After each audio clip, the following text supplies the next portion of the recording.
Okay guys, nandito tayo ngayon sa Bohol ng Bicol, Kitinday, Green Hills. At ngayon ay hapon na, so kailangan natin tumakbo para makakita ng view before anything else. Takbo!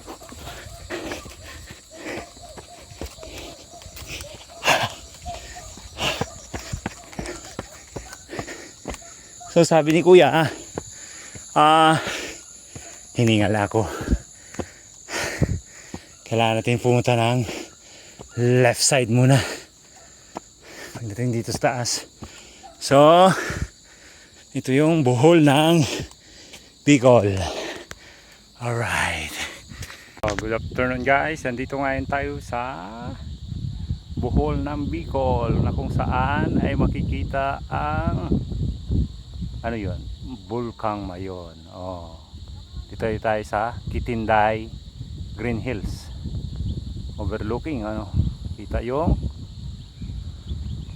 bulkan, at saka yung sabi nila ito daw yung Chocolate Hills ng Bicol. Ayun, yung side na yun.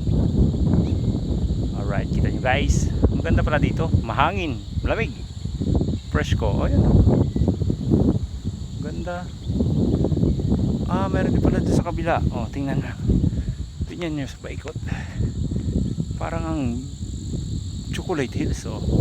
Hindi pa ako nakapunta ng Chocolate Hills, pero next time. Yun may burol-burol din. Ayan maraming burol. Sa kabila ganun din. Alright. Ayan. May mga burol. Parang Chocolate Hills daw sabi nila. Okay, see you later.